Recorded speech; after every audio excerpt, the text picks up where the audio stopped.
Hi there. Welcome back, animal lovers, to Awakening with Your Animal Family. I'm your host, Dr. Alan Schoen, and it is an absolute joy and pleasure for me to share with you the wisdom, knowledge of one of the most amazing beings on the planet and a dear, dear longtime friend of mine, and someone who many of you may have heard about before, Linda Tellington Jones. I'm your And friend. yeah, welcome, Linda. We're sorry we were like 2 minutes late. We were just having some video glitch, but we're here now and it's great. So before we get started, I mean, it would take the whole show to share a bio of Linda. Okay, so we're going to do just a super abbreviated bio of her just in case some of you are not aware. Okay, so Linda is a teacher, trainer, author, and pioneer in the field of bodywork for animals and of interspecies communication and connection. Linda has a PhD honorary and has earned all of the titles over the course of a remarkable 60-year career with animals, held by animal lovers, trainers, competitors, as well as veterinarians, physicians, and research scientists in the horse and dog world. Linda and her revolutionary Tellington method is changing the way humans relate to animals around the world. And I'll attest to that personally because Linda and I gave a workshop together way back in 1989 in Kent, Connecticut, right after I had sold my conventional veterinary practices and committed to pioneering holistic and integrative veterinary medicine. And with that, Linda and I had met at a conference before that. And I said, Linda and I were connecting and we said, let's do a workshop together. Well, that was really a monumental breakthrough. And it was so much fun for both of us and for everyone who attended. So since then, Linda has written 21 books on the Tellington method, which are published in 15 languages. And she's certified teachers sharing the method in 37 countries around the world. And she's also been teaching online for the last 2 years, especially a program on self-help. And she'll share about that. Now, the most exciting thing that Linda is really thrilled about and honored about is she received worldwide recognition, most recently by a deeply cherished friend and teacher, Sri Chimroy. And the award was the Sri Chimroy Torchbearer Award presented in Vienna, Austria in March of 2019.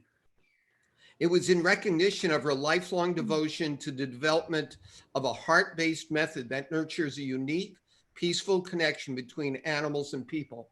And that's what this show, Awakening with Your Animal Family, is all about. So I'm so thrilled that Linda was able to create some time and space in her busy life to be here with us. So welcome, Linda. And it's a joy to see you again and be back sharing with you. Thank you, Ellen. I mean, it's such a treasure for me to be here with you and all the people who cherish the amazing books that you've brought to the world of animals. I mean, you're such a gift, and we've had so much fun in the past. And I love our ongoing connections that we've had, and this wonderful introduction that you gave to me, to Eleanor, to me a couple of years ago, this concept of this liquid crystalline collagen continuum matrix network that really, as you said, helps to explain how T-Touch is so successful for us. Yes. Yeah. And, we were chatting the other day and it said our lives are like two strands of DNA intertwining, and periodically we reconnect like that.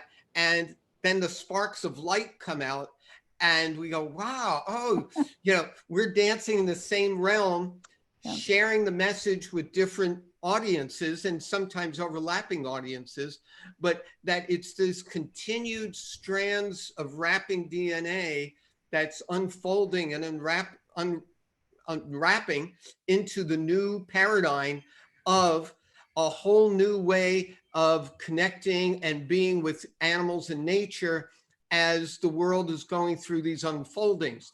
And rather than focusing on the more challenging parts of it, both of us in our own way are co-creating with all of you a whole new vision of being with animals in nature. And Awake TV is part of it by helping to co-create something we'll discuss later on in the show, the Calm channel, which Linda is hopefully going to be part of, and things. So with that, what I'd like to do is turn it over to Linda to share a little bit about her journey, how the T-Touch unfolded and how it came into her life and came through her life to be of benefit to so many beings, both humans and animals. So, Linda, here we go. It's a story I love to tell because I hope that it's inspiring to all of you. I grew up with horses in Canada, in rural Canada. I was one of those lucky kids who got to ride a horse to school, and we had a stable at the school from the 1st to the 6th grade, and the horses stayed in the stable, and then I would ride home. It's about, for the first 2 years, I rode about maybe 2.5 miles each way, and then after I was 9 years old, we moved to close to Edmonton, and I'd ride to school, come home, like it was to the north, and we come to our farm, and we lived on the outskirts of Edmonton, Alberta, and then I'd ride in the other direction, another 1.5 miles to our stable. And every day I rode to the stable, and I rode a couple more horses at the stable. It was, I just had this remarkable fortune, and I don't think there are any accidents, but I think my guardian angels were setting it up for me to be with a wonderful woman named Mrs. Alice Metherall, who had a fabulous stable full of horses. So I just grew up with a really wonderful background, and I married a man who is, I don't think you ever met him, Ellen, Wentworth Tellington. Wentworth was 20 years older than I was, the year I was born, 1937. I'm coming up to 83, and I'm really excited. Wow. I'm going to be especially excited when I'm 93, Alan. Because and you don't even need stem cells to look as young and sparkly and energized as you do. I haven't done them. I've considered them at some point. I think they're really useful, but no, I don't. Well, you don't need them. You are your own stem cell and your own blossom.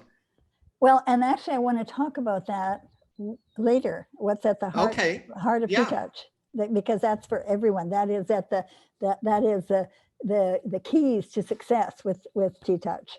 But anyway, so because I was married to Wentworth Tellington, 20 years older than I, who graduated from the last class from Cavalry School at Norwich University, I had a really wonderful, classic, really great background.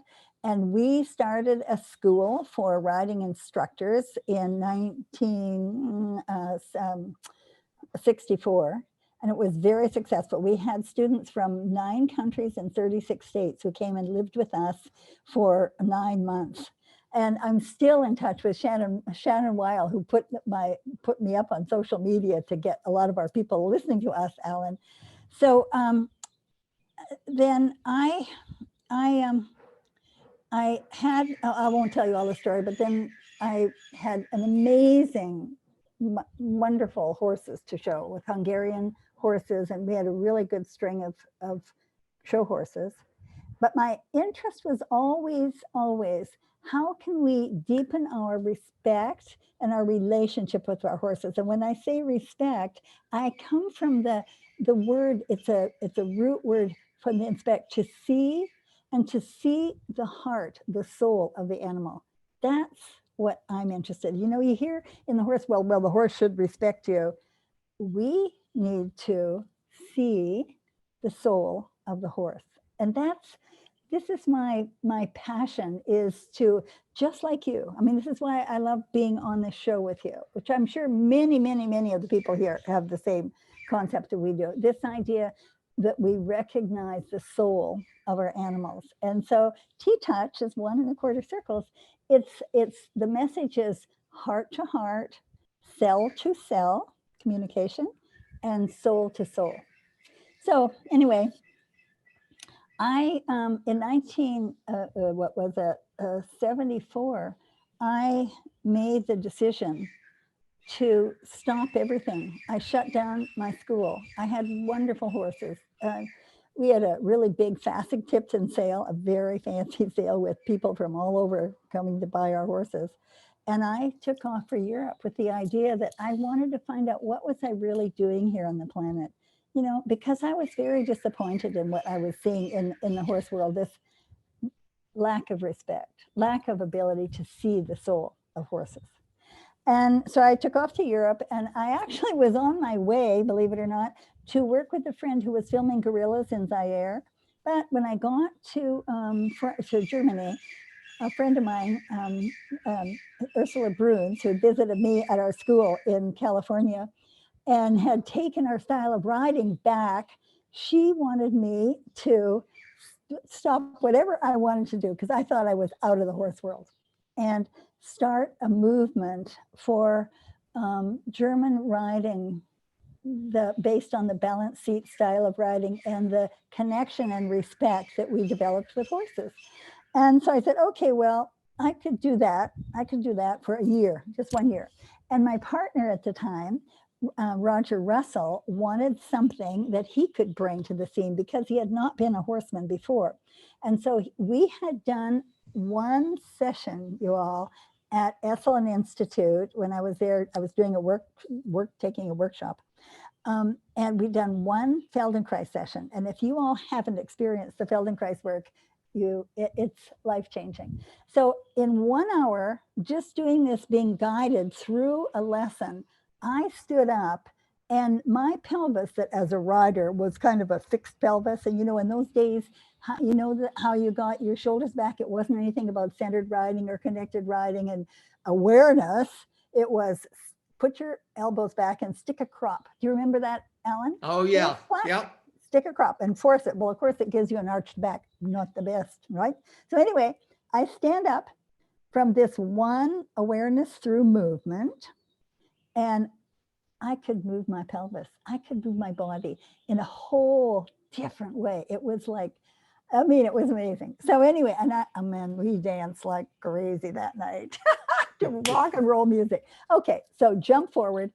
We're in Germany. Roland writes to Moshe Feldenkrais in Israel to see if he could go there to study, to learn the method, and found out that they were starting a 4-year study at the Humanistic Psychology Institute. Tom Hanna was starting it in San Francisco. And so Roger enrolled, and I took one look at that course, Alan, and I thought, oh man, this is what I need for my students. I mean, to have a new possibility for movement would be incredible. And so I also enrolled. So we were teaching all year in winter in Germany. As it turned out, I didn't leave anywhere, just kept teaching, which was amazing. But anyway, in the summers, 12 weeks, we'd go to Moshe Feldenkrais in San Francisco. And in the second day of the training, there's one of my milestones, big milestones in my life. Moshe Feldenkrais made the statement that it's possible for a human being to learn in one experience using new non-habitual movements that would activate new neural pathways to the brain that would give one more capacity for learning. And I remember I was lying on the floor doing this awareness through movement, and I had that feeling, my ears pricked up like a horse. And I thought, wait a minute, now, you know what? If this is true for a human, it's got to be true for a horse. And one of the things I didn't say, Alan, is that for 15 years, I had been doing a form of massage and physical therapy on horses that my grandfather, Will Kaywood, had brought from Russia, where as an American, he was training horses at the racetrack in Russia. That's a whole other story. I mean, it was such a gift for me to be sitting in the hippodrome at the racetrack, knowing that's where my grandfather sat 1902 to 1905 every morning, watching horses work out. I mean, that's like, another heart connection. Anyway, we've been doing this very successful work with our sport horses, and we found that a horse could really recover faster after hard work, but it didn't affect the personality. Nobody thought about changing personality, right? So when I started this Feldenkrais concept, this concept wait a minute, moving the body of a horse in a way that is non-habitual, as they could not move themselves.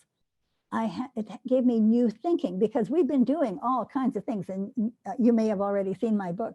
It was called Physical Therapy for the Athletic Horse, and that was then morphed into a book called I've got it here on the shelf, Endurance and Competitive Trail Riding. It was became a chapter in that book.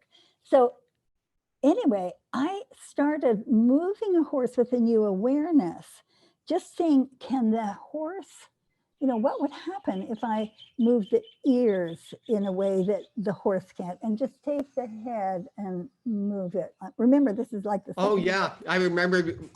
I mean, my first real experience, besides just reading about it, was a little bit at that conference where we met, but then when you and I were giving the workshop together, and it was blowing my own mind. I was like, oh my gosh, I'm so glad that I'm branching into this field, and watching you work with the horses.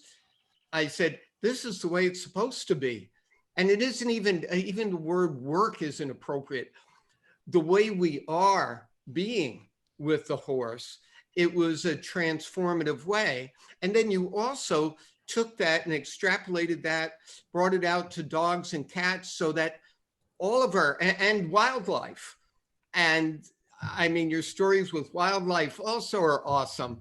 And, I think on this, my viewership, many of them do have horses, but the majority are, they share their lives with their dogs and the cats. And especially during this pandemic, like you see all these comics, like the cat goes, who allowed you to stay in my house longer Exactly, than, I love it. and things like that. And you can see what's going on in their minds, And so it's during this challenging shift and transition, which we'll be talking about the exciting parts of it, but that what can we be doing with our dogs and cats through the T-Touch? How is that? How did you bring it into the dog and cat world? And well, I have to kind of jump a little faster, sorry. Yeah. Anyway, so what happened in the second year of the Feldenkrais training, one of the books that was a recommended book for us was a book called Man on His Nature by Sir Charles Sherrington. And Sherrington was a Nobel Prize recipient, and he wrote, his concept was that every cell in the body knows its function in the body. And when I read that, I remember exactly where I was sitting in a restaurant in Germany reading that. And I thought, wait a minute, when I don't know how yet to do this, to make miracles with Feldenkrais, which we had seen Moshe do the summer before, literally in one session. All I have to do is just say, cells, just remind this body of its potential for ideal function. And it gave me a whole other way to see this. And I mean, I don't have enough time to go into it today, but what I know today is, I won't tell you quite yet what I know, because it's like, it's like life-changing for me after all this, but I hope it will be for you too. So anyway, so I read this and I start seeing the body as a collection of cells, rather than the skeleton, the wonderful bones, and the nervous system. It's the cells. Interesting. But I didn't know what that means. I just kept looking for an understanding for cell intelligence, which is, what does that mean? So in 1983, in the meantime, by the way, I graduated after 4 years. I did a lot of work with people and their horses, wonderful work from this concept of the Feldenkrais work. And one day, I was actually, in July of 1983, I was giving a workshop at the Delaware Equine Veterinary Clinic. Did you know Danny Marks and Matthew McKay Smith and Oh yeah, Alan? Yeah. Actually, it's so funny. After I was lecturing on the liquid crystal and being a professor at Colorado Vet School, Danny Marks, who was like a god in the equine world, came up to me and said, Alan, what you're doing is like mind-blowing. Can I come and hang out with you? And I went, Danny Marks wants to hang out with me? And we hung out, he stayed with me. like you did, you know, and he went on calls with me for 2 weeks. Some of the clients we overlapped on, and that he knew from the Olympics and everything that I was treating.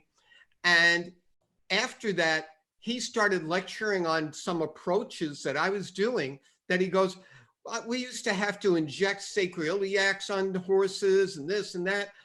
Alan taught me one technique that decreased by at least 50% the number of horses I had to inject. So yeah, Danny and I, again, we just weave back and forth. You know, he's still riding as of 6 months ago before Oh, this. is that right? Yes, I lost touch with him a year or two ago. well, Yeah. I was with him for his 80th birthday because we're the same age. And Ha. 2 years ago. Yeah. And he's still, before the pandemic, he was still riding several times a Wow. week. But the thing is that he and Matthew, I knew Matthew McKay Smith since he graduated from vet school. I just love Matthew and his wife, Winky. And so they invited me to do a workshop at their place, at their vet clinic. Oh, wow. And one of them had a horse. It was Ellen Leslie had a horse that they couldn't figure out what was wrong. She was a 12-year-old thoroughbred mare, hated to be touched. When you went to groom her or bridle or saddle her, she'd try to bite or kick you. And you know, in those days, remember, it's not hard to believe, all that they did was x-ray from the knees and hocks down. There was nothing, all of you young people listening to this, you can't believe it if you're in the horse world. There was nothing looking at backs, necks. Now, there was no osteopathy or cranial sacral work or acupuncture, even acupuncture Right. for horses. And so they asked me to look at this horse from the Feldenkrais concept. And I put my hands very gently on her and just giving her a sense of herself. It wasn't classic Feldenkrais at all. I was just giving her a sense of herself. And her, Ellen's partner, Wendy, said, Linda, why is that horse so quiet? Why is she not trying to bite or kick you? And intuitively, I said, don't worry what I'm doing. Just go up and put your hand on the circle and move the skin in a circle. I mean, put your hand on the shoulder, sorry, and move the skin in a circle. And when I said that, I thought, okay, what does that mean? Because there's another story, and I'm going to jump back in a minute to tell you. I learned to trust my intuition.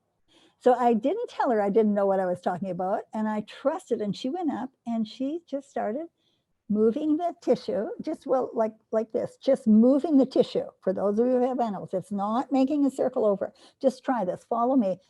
Just catch the skin however you can. Like you can just use your whole flat hand and move the circle in 1 1/4 circles. Then I'll explain exactly why later you do this. 1 1/4 circles. And she just started doing very gently, just moving the tissue. And we should talk about that, Alan, what it does with the liquid crystalline, etc. Right. And the horse got as quiet for her as she was for me. And in that moment, I thought, whoa, it takes years to learn this wonderful Feldenkrais work. I'm going to follow the path of the circles. And that's what I did. And I just started following the circles. It's really interesting. Now I have to jump back to my 30th birthday in 1967, because why I trusted my intuition was I saw an advertisement in the San Francisco Chronicle newspaper that for $5 you could get one of the first astrological charts done by a computer. So I sent away with my $5 and I got it. And it said that in my lifetime, I would develop a form of communication that would spread around the world. And in order to do so, I would have to learn to trust my intuition. And of course, I had no idea what communication was, and I never thought about intuition. And I went to my husband's big library, he being 20 years older than I had, very developed library. And I pulled down a book, it was actually a Rosicrucian book, and opened it to the definition of intuition is unlearned knowledge. Of course, today we understand that's all the knowledge in the quantum field that we can access anytime. No? But I love those terms, the path of the circle. I mean, that way everyone can remember that.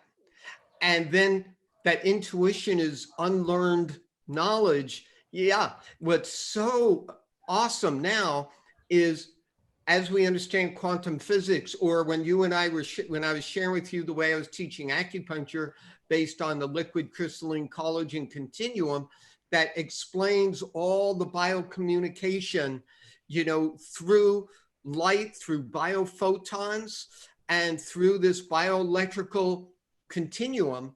And that, you know, no one ever talked about acupuncture like that before until Dr. Ho, who was the one who came up with the theory. And then I got to know her, and she said, I asked her for permission to share that in the veterinary world. And she went, oh, by all means. And then when you and I reconnected, 5 years ago with my book, The Compassionate Equestrian, and you said, oh my God, the liquid crystal explains a lot of T touch and path of circles, all of this. It's so cool when we intertwine like that.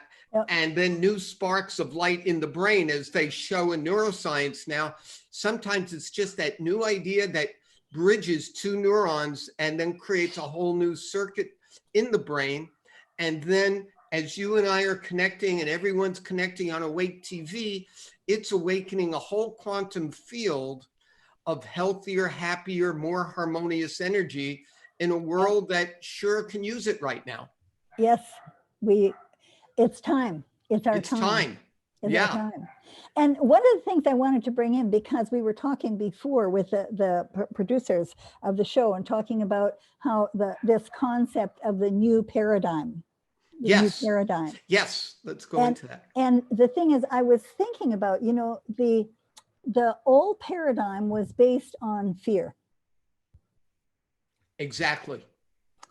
And the new paradigm is based on we are all one. I mean, it is that concept of Sri Chinmoy, and I can't believe that you knew him in New York. I didn't get to meet him. But he had that one, that concept of oneness. We're all one on this planet at that time, beyond race, creed, religion, color, all one, including with nature. And I was thinking, how do we get there? But you don't hear much about the fourth dimension. And that has to do with a message that I got from a Moreton Bay fig tree in about 85. And this is a 600-year-old fig tree in Australia. And I was sent to talk to this tree by Michael Rhodes, who wrote the first book like this, communicating with nature, called Man on His Nature by Michael Rhodes. He's now written 22 books, and I had the great honor, I told you, Ellen, of writing the foreword to his last book, which is Entering the Secret World of Nature. Yeah, I can't wait to read that. Yeah, it's a wonderful book. And what I want to bring out after, at some point before the end, is when in his chapter 4, he talks about activating both hemispheres and why that we need to activate the right hemisphere that activates our compassion, our feeling, our intuition, and our creativity. And the left brain, we really need that, or we couldn't be here together. We need that logic. And I'll just jump in. One of the little keys to T-Touch is this concept that you imagine the face of a clock. Like every 1 1/4 circle, which we finally know is actually a spiral. It's a whole other thing. We finally got to the spiral, which is the DNA spiral. Interesting. So 1 1/4 circles.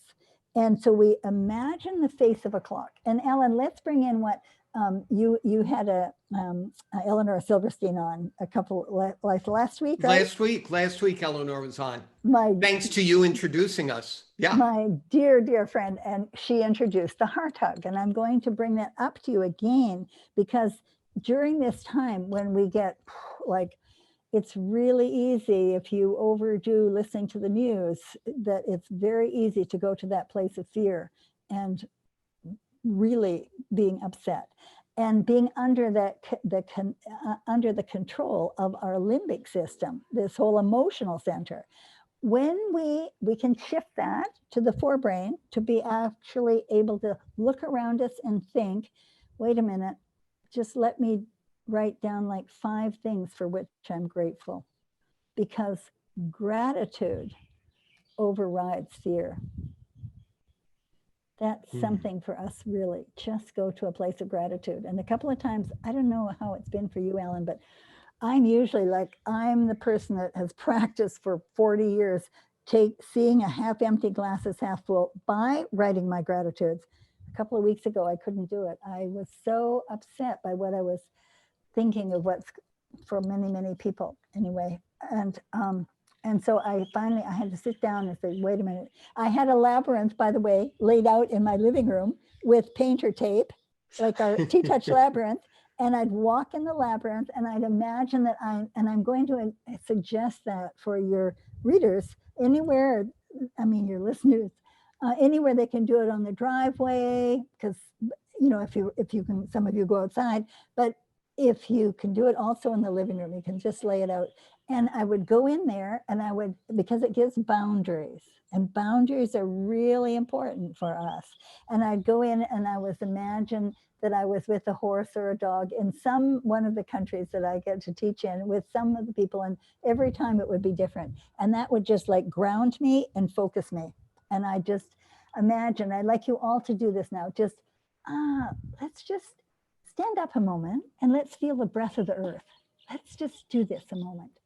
I'm going to see if I can do this. I'm going to stand up and I'm just going to take my arms out and I'm going to, you can't see all of me, but I'm just going to like go down and imagine that we can just reach deep into the earth and invite the breath of Mother Earth straight up through our bodies. And I like to send it out to the farthest reaches of our known universe and really connect to all of this amazing wisdom has been through the ages and come up around the bottom of the universe and up again through Mother Earth. And just a few breaths in and out and feel that connection to Mother Earth, because she's speaking now and she's having a chance, right, Ellen? I mean, Yeah.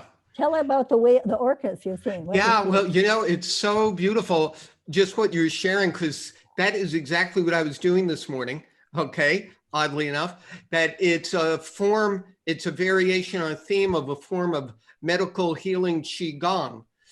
Ancient, that Qigong, you do that actual thing, and it's the simplest Qigong approach. That's why I always do it, because I can remember it. But it's of bringing you start from the sky and grab the sky, and then you bend over and then bring up a big basket of energy from the earth and into your different chakras and your different energy centers. And I try to do that every morning. And more during this time, it's really opening up. I'm feeling it more and more and more. And the animals, as we were saying, and you can see in the good news part of the news, how nature is waking up and rejoicing, and animals are showing up in cities that are on lockdown and everything. And with me, I would see whales once in a while in front of my house in British Columbia here on Salt Spring Island, but nothing like I have in the last few weeks. The gray whales, humpbacks are coming back and they're flipping their tails and breaching. And the orcas, 2 orcas, usually I'll see them in the distance every once in a while. In the last 2 weeks, they've been here numerous times. And just a few days ago, one of the largest males in the pod with like a 3-4 foot tall fin came like right in front, 20 feet from my property, with another smaller one. And I went, oh my God, and that's the energy that I'm feeling is, as a quote unquote animal communicator, empath. They are so happy that the world is quieted down. And, it seems to start as of this week with some of the opening up, it's shifting, but it's showing us and showing the animals and all of us a different way. And as we here on Salt Spring Island, we're having a recreating, not going back to a new normal, but creating beyond a new approach and saying, let's take this time out and recreate a quieter, healthier, happier, more harmonious world. And I'm so grateful that I live in such a conscious community like this that does this. But the animals are speaking to us now about that. And that is part of the new paradigm. You know, it isn't just about, it's more than raising the vibration of humanity. It's raising the vibration of all consciousness. Absolutely. And I was thinking, you know, and I started to tell you that, so um, Michael Rhodes sent me out to talk to this 600-year-old tree. And what the tree told me is that once upon a time, there were many like them, these wise trees holding much positive energy on the planet. And then came man with his lack of understanding.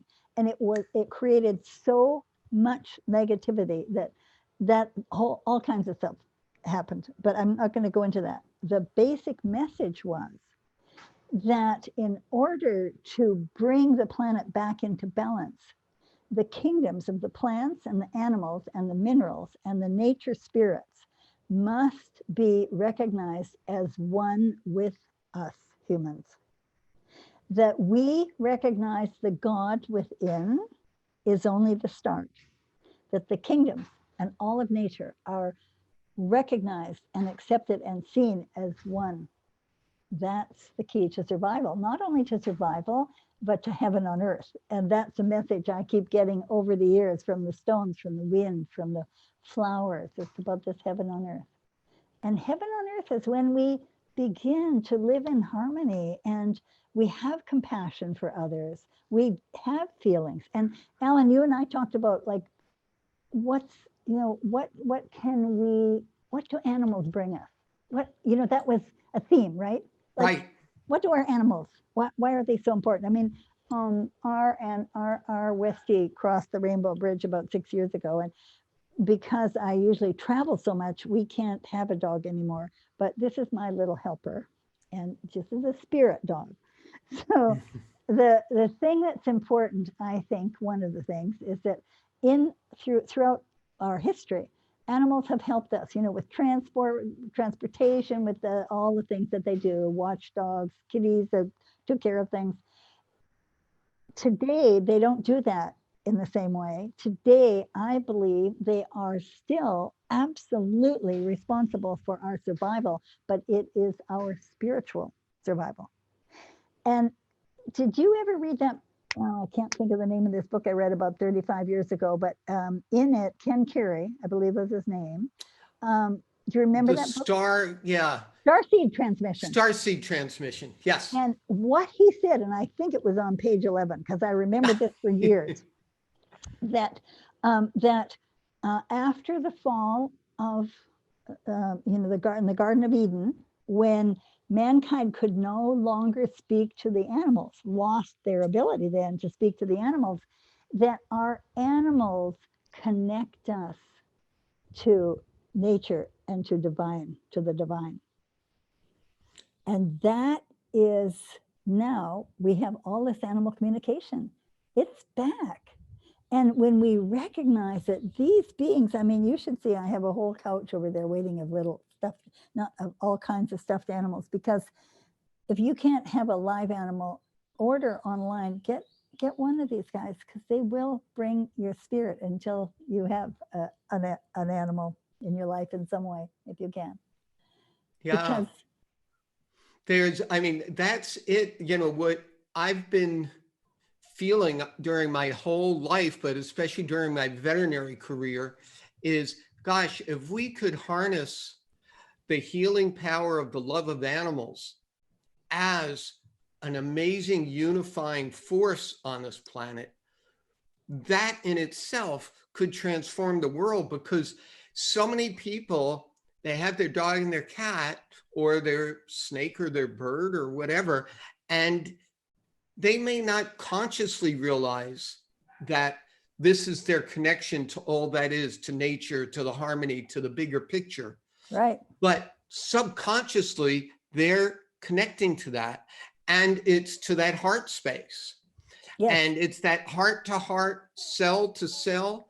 And once I was able to let go of my veterinary professional shell and say, Dr. Schoen, unmuzzled, unleashed, and unbridled here on Awake TV to talk about soul to soul, you know? And yeah, that there's once, and I can understand being on both sides of that. When we're programmed down in veterinary school to be great veterinarians, to be great with science, to be great in medicine and surgery, but it shuts down that right side. And as I say in my books, Megan, my first rescue golden retriever, is the one who reawakened my heart space. And after that, I started exploring there's more to healing than drugs and surgery, which took me on my own journey. And with that, I really didn't appreciate, I knew that touch was important, but I didn't really have an appreciation of touch until I started learning the Tellington touch method. And that's why I'm so excited that you and Eleanor are showing the bits of it, you know, parts of it on here, and then we'll connect to how to learn more. But that this, and then when I came across the liquid crystal, again, one of my passions is bridging science and spirituality. Literally the lights went on, the biophotons lit up in me and said, this is the way. And every person who's watching this, every animal lover who's watching this, to realize that their dog, cat, bird, snake, turtles were all I had as a kid before, because, you know, that's all my mother would let me have at first. And each one of them opens up that heart space that is universal in all beings. And that which has been shut down by fear, okay? And gratitude is one of the feelings that opens it up. And when we're holding our cat or dog, just say, oh, I'm so grateful for your love and your opening of the heart. And then to do the path of circles on them as a way to reconnect, or not reconnect, but deepen the connection. Yep. So the nonverbal communication of that. And then for all these animal lovers who are doing that, to say, but I feel so alone.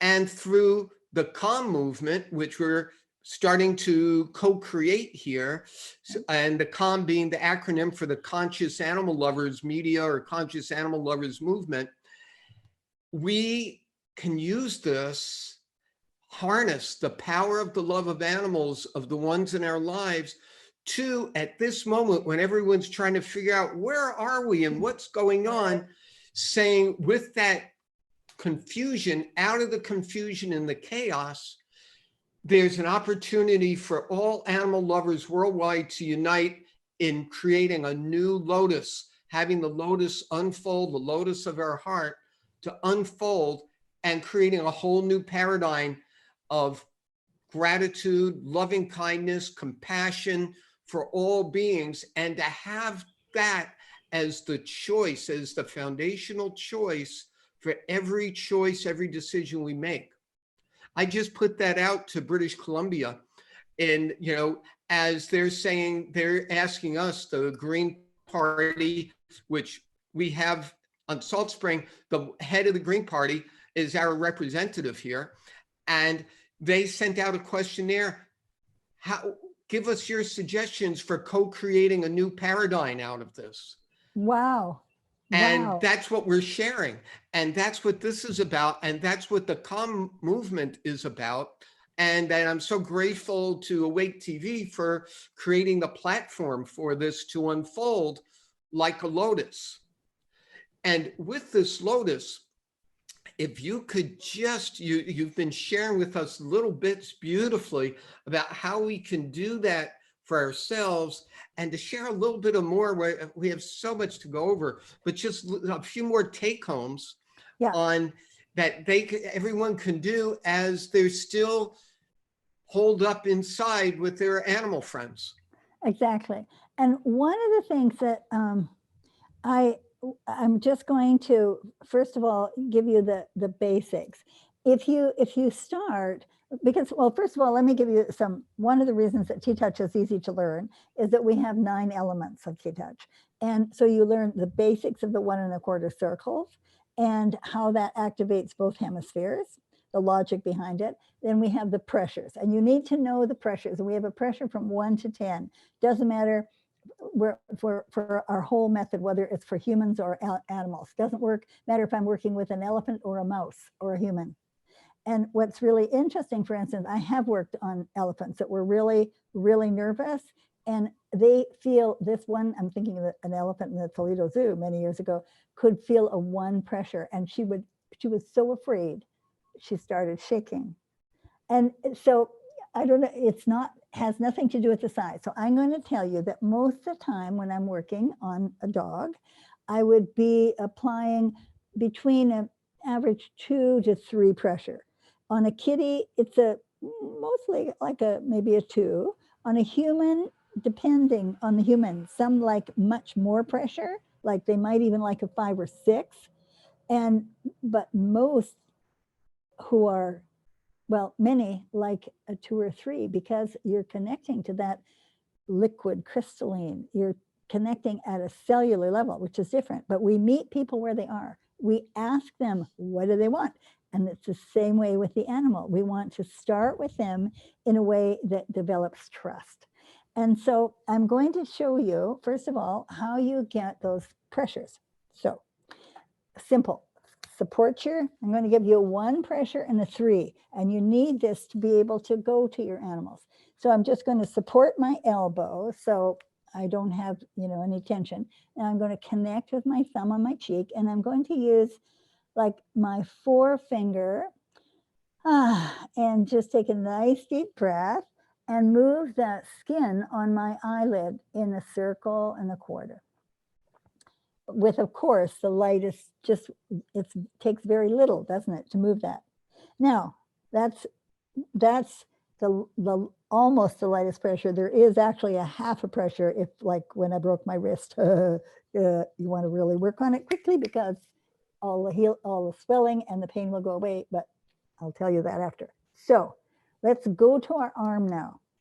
And I want you, and I always do it in the same place because we teach this logically. That's one of the beautiful things about learning T-Touch. It's very logical. So between the wrist and the forearm, I put my thumb underneath. Can you see there, my thumb? And I fold my fingers and I put my fingers lightly together, and I just I move the tissue in 1 circle and a quarter. I'll talk about, if we have time, why 1 1/4. It's very, very logical. So 1 1/4 circles. Now, if you have trouble, because there are a lot of people, man, if you've been on the computer a lot, many people are having joint problems from overuse. So just put your hand lightly on, like support, don't rest your hand on your arm, support the weight of your own hand and move the tissue from underneath this. This is called the abalone touch. And we have given all of these different parts of the hand animal names, because when you think of the animal, you bring the spirit of that animal into your life. And that's a whole other story, how we connect. So I just move 1 1/4 circle with the lightest possible touch that you can move the tissue and not slide over. Because the difference is, if we move the tissue, we've done 4 studies with Anna Wise from the Biofeedback Institute of Boulder, showing that when we move that tissue in 1 1/4 circles and less than 3, so you might get away with 2, but no more, you get an activation in both hemispheres of beta brainwaves, alpha, theta, and delta brainwaves. And in both hemispheres, which means both the left and the right are activated. And it's really interesting. If you just rub or pat or, do all this other stuff, you didn't get that. So this is one of the reasons that I'm so passionate about teaching this work, because it's an evolved state that we get to when we have that activation in both hemispheres. And that was a whole study, Ellen. I don't know if you ever ran into Maxwell Keed, who developed the awakened mind state. And Anna Wise brought it to this country and taught it for 30 years. So that's like a 1 pressure. Now, when would you use a 1 pressure? You might use a 1 pressure if you had inflamed joints, wow, and they were really sensitive, or anywhere that you had sensitivity, you don't use any more than that. And to give you a sense, like for the average person that says, like, I like a deep massage, they will be starting with what we would call a 7. So you can imagine how different that is. Now I want to give you a 3, because average person, yeah, it's free. You can feel it, and you know, it's a good place to start. So we go back to the elbow, and this time, instead of going to the eyelid, we're find this cheekbone. Just say hello, like really feel that bone under this cheek. Now, because my long middle finger is the longest, but I just allow the other things to go with it. I let it move the tissue really around the bone. So I feel like, hey, I'm connecting with that bone. I can really feel it and feel the amount of pressure that's there. That's our 3. It's clear. It's still not a lot. So we go back to this arm, and now we curve the fingers and we move the tissue with that, like feel that. What was that feeling? What was that? Oh yeah. And that's your 3. For most dogs or cats, that's more than they want. So I work with people on Zoom sessions, and I've had people, this young trainer called me, Ellen, and said, well, you know, I tried it from the Zoom session I watched you last week, and my dog doesn't like it. I said, well, let's bring your dog in, let's look in Zoom, let's see what you're doing. And so I watched her, and the dog just, man, didn't want to be there. And so I led her through these pressures, and she was using, you know, what you'd expect, like a 5 or 6 at least. And as soon as she just moved the skin, no, and I feel like you're carrying like a whole other piece of this work in this liquid crystalline. It's like total other explanation. Anyway, the dog just went to sleep. So. Oh boy, thank you for sharing all that about the touch and how the different pressures and everything, because that's what, you know, when I would try to teach a bit of the T-touch to my clients, like on the horse's ear or the dog's ear and everything, I would try to talk to them, you know, gently and everything, but everyone, it goes through their own filters. And Yeah. someone would grab and go, I don't feel this word, you know, and the dog would be going like this, or, Exactly. you know, or the cat would swat you and have 2 words for you, and it wasn't happy birthday, you know? And Right. Exactly. so I learned something. It was a good, I mean, I knew it, but it was a great refresher for me. And I can't thank you enough. And if people want, they're saying, oh my gosh, well, many of the ones watching are your followers who know all this, but a lot of the people who are watching who are not aware. What is your website for them to go to learn more about this? Well, the thing is that we have the classes up on my website, ttouch.com. And right now, I mean, we don't have people teaching all over like we were before. So we're teaching online and doing Zoom sessions every Saturday. We have a community, it's called Tellington T-Touch Community. It's a Facebook site, and that's a membership. So you pay $9.99 a month. And then you get a library, another site that you go, and all my videos and books and all these Zoom sessions that we do every week are there. And you can then, on the Facebook part of it, you can write in your questions and get answers. And it's really fun. Great. Yeah, really. And if your Tellington Touch audience, if the CALM movement, the Conscious Animal Lovers Media movement, resonates with you, I invite you through Linda to say, okay, let's be part of this co-creation, because it's just unfolding. It came through me as I started giving the Wake TV, hosting the Wake TV shows. And I said, where did this come from? What's this? And that inner voice that whenever we listen is usually guiding us in the right direction, that inner voice that I've fought at different times in life. And thank God I listened to it different times in life. But it's saying, just keep on inviting, and everyone's going to come together, and all conscious animal lovers who are aware of those deeper heart connections, we are creating and co-creating a movement that can shift this planet and Gaia and all the animals, all the people into a happier, more harmonious way of being, and thereby creating a major paradigm shift on the planet. So I can't thank you enough for all that you've been doing for all these decades on this. And it shows you're a living example of when you're following your purpose on this planet, that you blossom into a younger and younger being, and just a more loving, conscious being. And it's such a joy to reconnect with you as we do, like two strands of DNA. And I look forward to having you on the show more, and to be part of the new creation of a calm channel. And I'd love to do that. May I write in the chat, if Yes. anybody really wants to, we because of the pandemic, we have given a special price to an online training that we have for T-Touch for You for self-help, and people come on it for themselves, but of course they can use it all for their animals. And what I didn't give you, because I do want to give you, see, part of the pressure is one thing, because like I give you to the 3, you'd go twice as deep for a 6, and there's no way on your arm you could do a higher one. But we also have tempos, Alan, and it makes a difference. Like if I move the tissue in 1 1/4 circles, this is like 1 second. It's this just bring, make a connection. If like a person is a little unsure, it just brings kind of awareness. But if you want to keep the deepest awareness, you'll do that in 2 seconds, and you'll add the pause. We do, really primitive, like 1, 1,000, 2, 1,000, pause. Take a nice deep breath.